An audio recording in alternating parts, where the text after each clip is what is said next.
This video and all of its contents, including any opinions expressed by the narrator, are strictly for entertainment purposes only and is not intended in any way as a substitute for professional services and consultation from a licensed therapist, doctor, attorney, or other licensed professional service provider.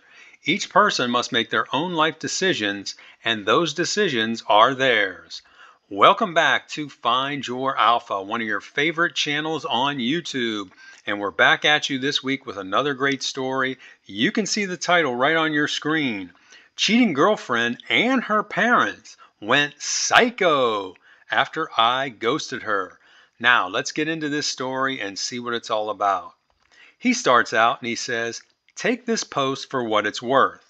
I think it will be helpful for some, and to others, just an entertaining read. This saga all started about 9 years ago when I was 24 and my then girlfriend was 22. For this post, I'll refer to my girlfriend as Melissa and to myself as Nigel.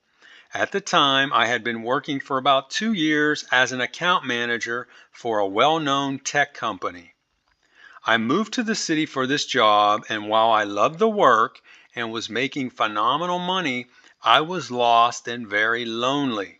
Being so far away from friends and family and in a strange place, I threw myself into my job. I used dating apps and went out on occasion to bars, but only had a few dates, nothing serious. Then one day I was out at a local place by myself listening to a band and noticed Melissa. She walked into the bar and sat down on one of the stools. I watched her from a table thinking this pretty girl has to be there waiting for someone. I then saw her place an order with the bartender. When she got her drink, she turned to watch the band. I thought to myself, this girl is all alone. As luck or unluck would have it, a stool opened up right beside her, and I headed over there to claim it. I asked her if the seat was taken. She replied, no, it was all mine. When the band took a break, she and I started talking and immediately bonded. She had recently moved to the city for work and was feeling kind of lost too. From that night on, things moved quickly for us. We had our first date that very weekend and officially became an exclusive couple a week later. I was head over heels in love. And again, in this story, I have to tell the OP, no, you were not head over heels in love after just a week of dating. You were in lust, my friend. I have to admit, back then I felt like she was an angel sent to fill the deep, empty void in my life. After about a month, she basically started living at my place, even though she still had a small apartment of her own. A few months later, her lease came up, and instead of renewing it, I asked her to move in with me after just 5.5 months of dating. Big mistake there, moving in just after 5.5 months. What are you thinking? I really thought I had found the one. So this guy was just totally smitten. You can see that. My parents liked Melissa, while her parents gave me bad vibes. Her dad is a high school football coach and gym teacher. He initially hardly spoke to me and barely made eye contact. In fact, when we met, I extended my hand, but he just turned away. I got the sense the guy didn't like me. Her mom was just obnoxious. She's one of those loud, overbearing people who are really unpleasant to be around. You know the type. When we announced we were moving in together, my parents expressed their displeasure, saying it was too soon. Well, you should have listened to your parents. Her parents blew a gasket until they found out I would be paying 75% of the rent and expenses, including food. They seemed okay with it, though not completely happy. As time went on, my relationship with Melissa got better and better. Things were going so well that I started thinking about when I would pop the question. Even her wacky parents started treating me with respect and as part of the family, especially after I got a big promotion and no longer required Melissa to pay anything to live with me. Another big mistake. I don't care what she's earning. You've got to make her contribute. All of a sudden, they saw me as future son in law material and started visiting us a few times each month, he says, unfortunately. Melissa's dad, who treated me like dirt before, started treating me like his best friend after I took him to several professional sports games and we sat and ate in my company's luxury box. Even though his sentiment changed, I never trusted the guy. I just had a bad feeling about him. He seemed to be a powder keg of rage, just waiting to explode at any minute. More about this later. So everything for Melissa and I was going great until around the 9th month of our cohabitation. It was then I started to notice a few subtle changes that immediately sparked my suspicion.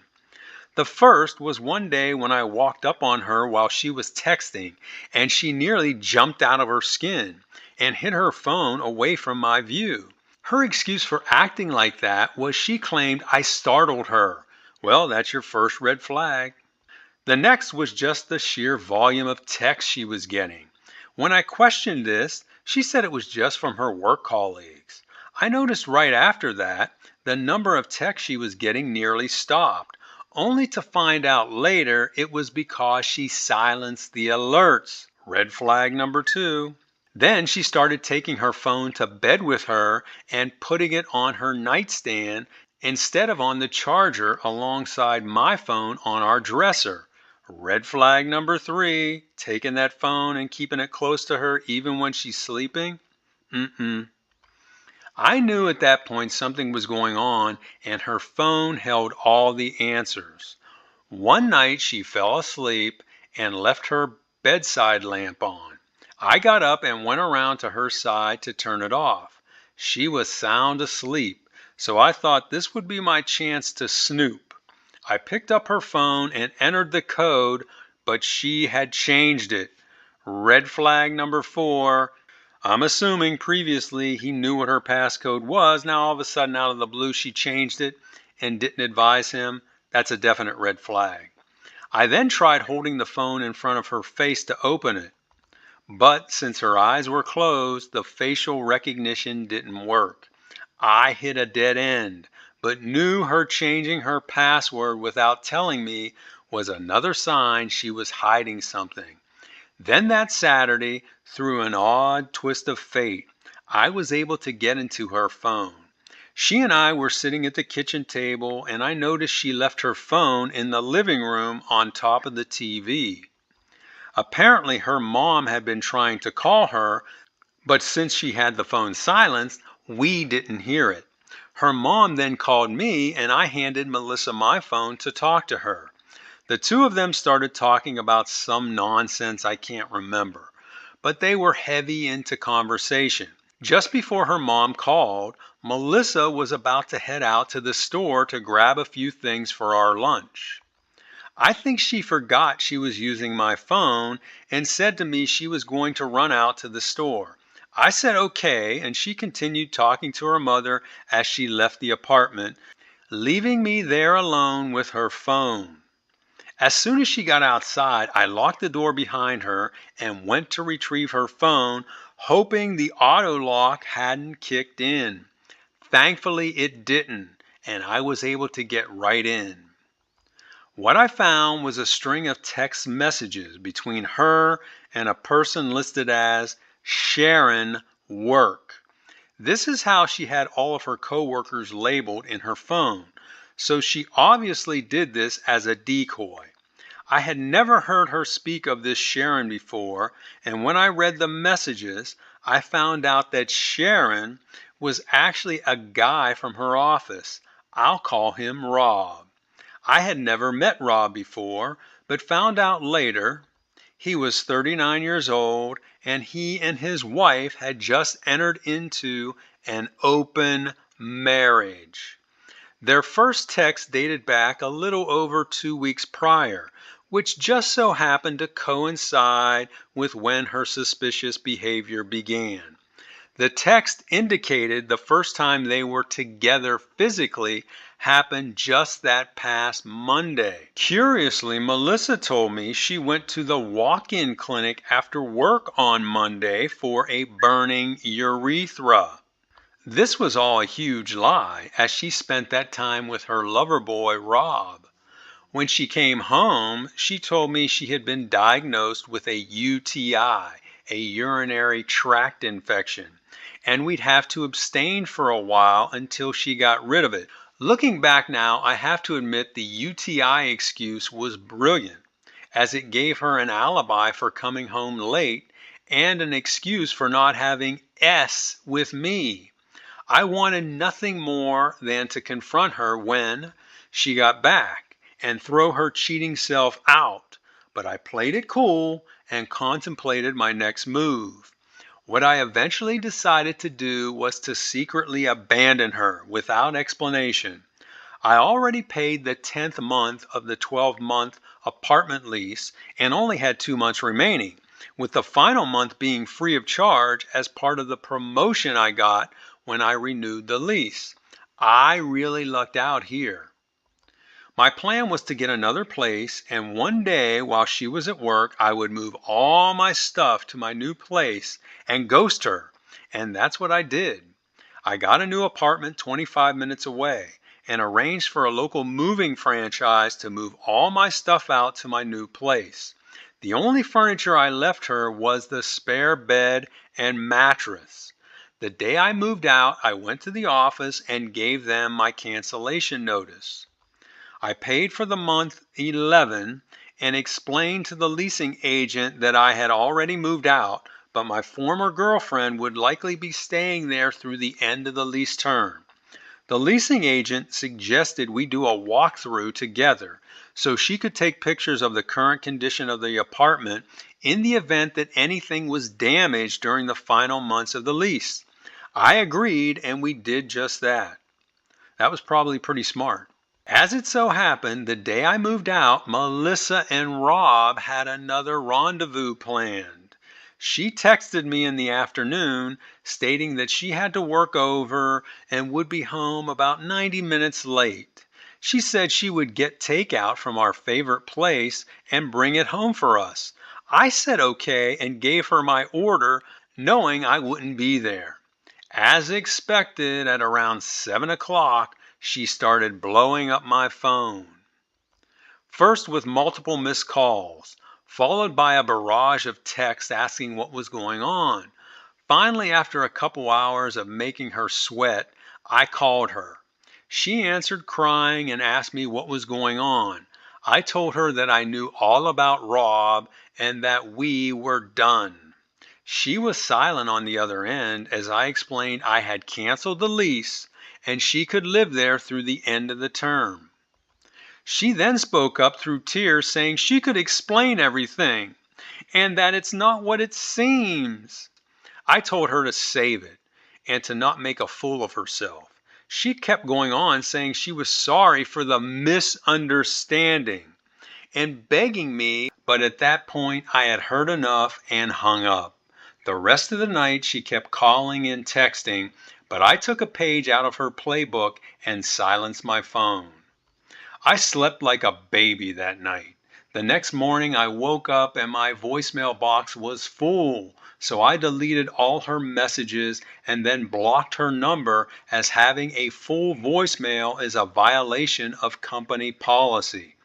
As an account manager, I work mostly from the road, so she couldn't ambush me at the office. So now she had no way of reaching me, since she didn't know where I was staying.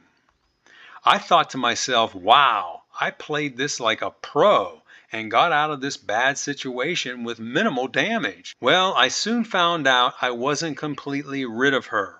Remember her wacky parents? They still weren't done with me. A few weeks after I ghosted Melissa, I signed into Facebook for the first time in weeks, and to my surprise, I saw numerous posts by Melissa's mom and replies from some of her friends. Her mom made several posts saying I was mentally abusive to her daughter, gave her an STD, and then abandoned her. Yes, I'm serious, folks. This woman is so ignorant. She actually posted on the internet that her daughter had contracted an STD. The first thing I did after reading this was get tested myself, and thankfully the results came back all clear. Whew, he says. Thank God for that. I was so angry about the post, I decided to sue Melissa's mom.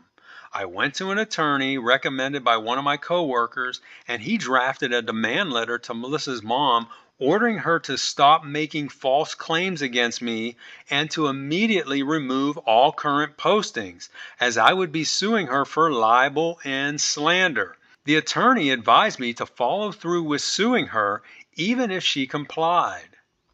The same evening of the day that Melissa's mom received the letter from my attorney, I was confronted by Melissa's father outside of my apartment building. Now listen to this. He says, I don't know how he found out where I lived, but he did.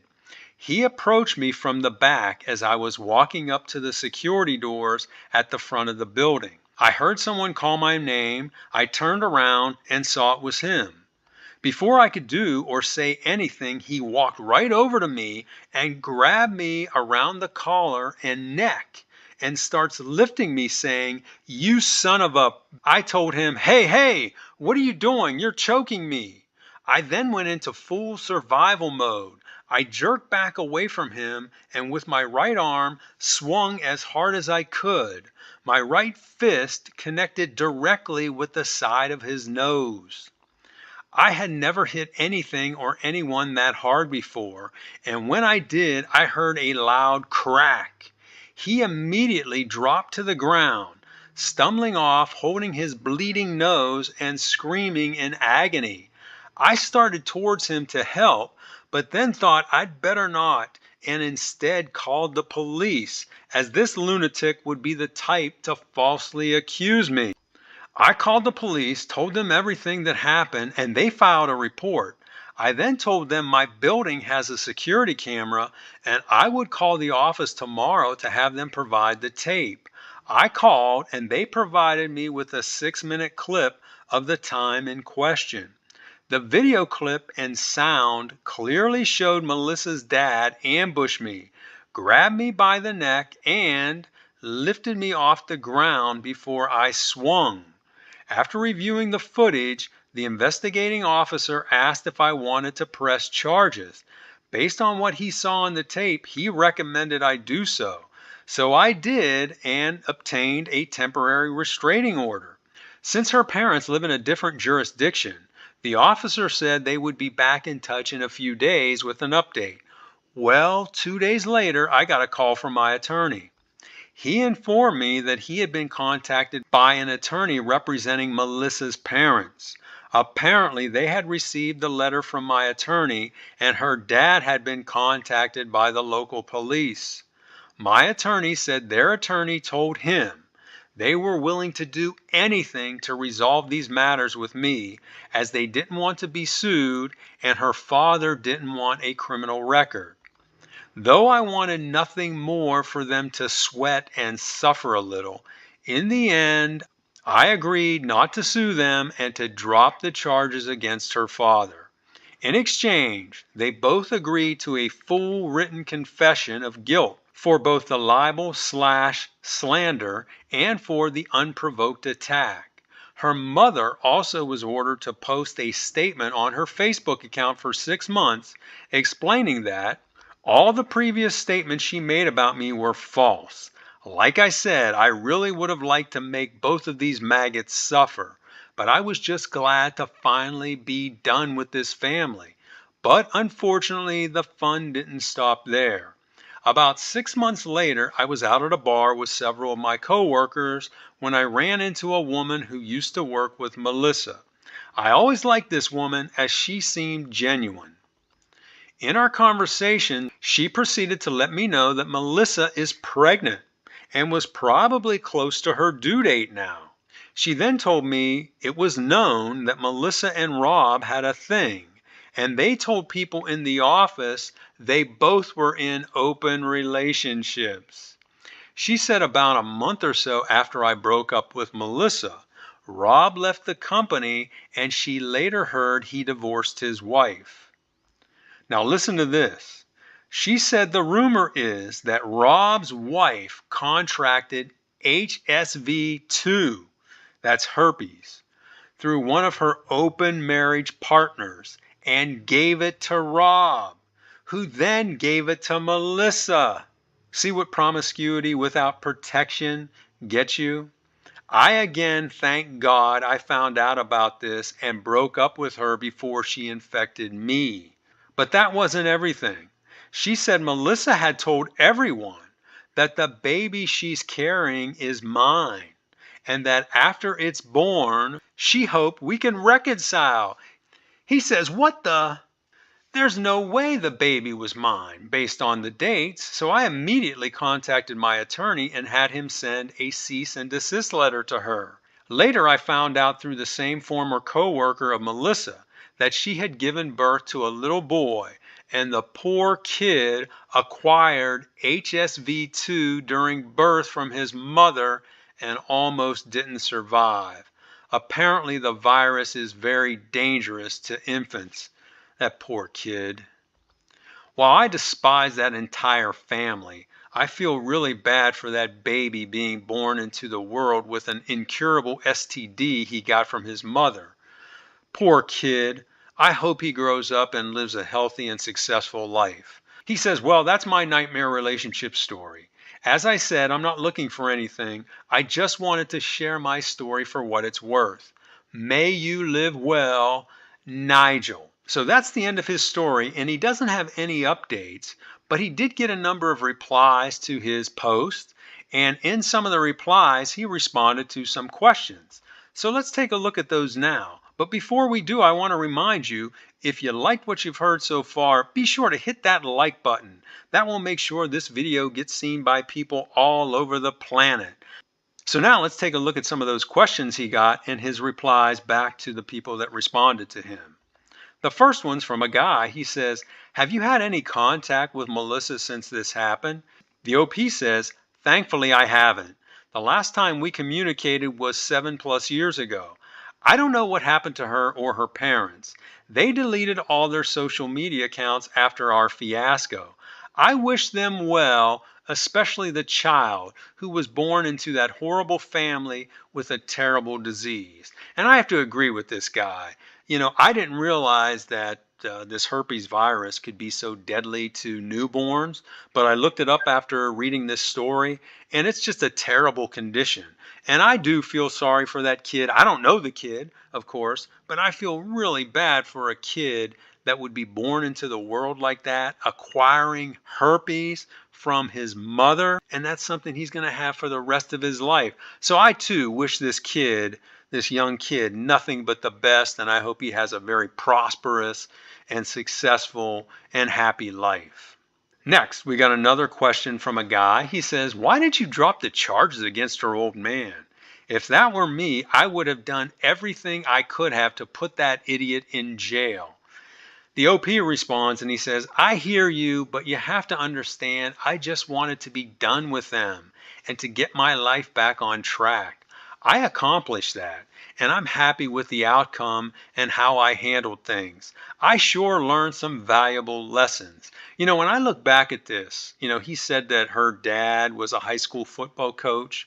I bet her dad was used to going up to his players and grabbing them by the shoulder pads and maybe lifting them off the ground.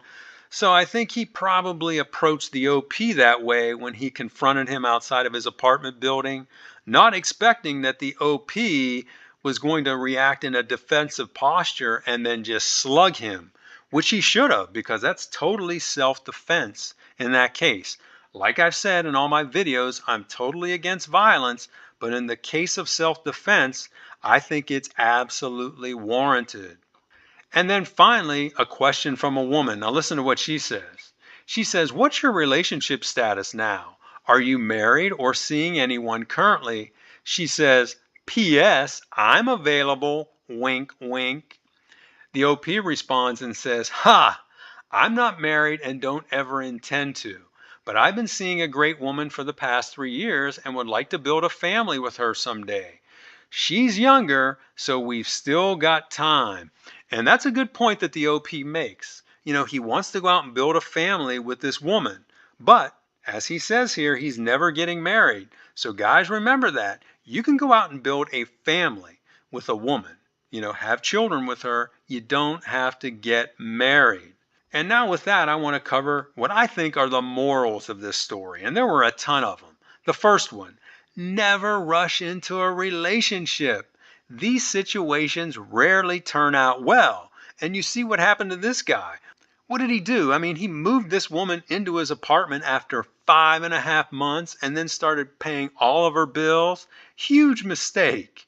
Number two, if her parents are crazy, there's a chance she could be as well. And I would say there's a very good chance she could be as well. And you know the old saying about never sticking your in crazy? That applies here. Number three, always keep your cool and never employ violence unless it is a case of self-defense, like I just said. Number four, ghosting is by far and away the best way to break up with a cheater. Because guess what? You don't have to deal with all the nonsense and all the lies they're going to try to spin to you and all the begging and the pleading. Nope, you just walk away clean.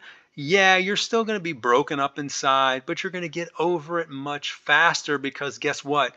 You took back control of the situation. And finally, living a great life is the best possible revenge.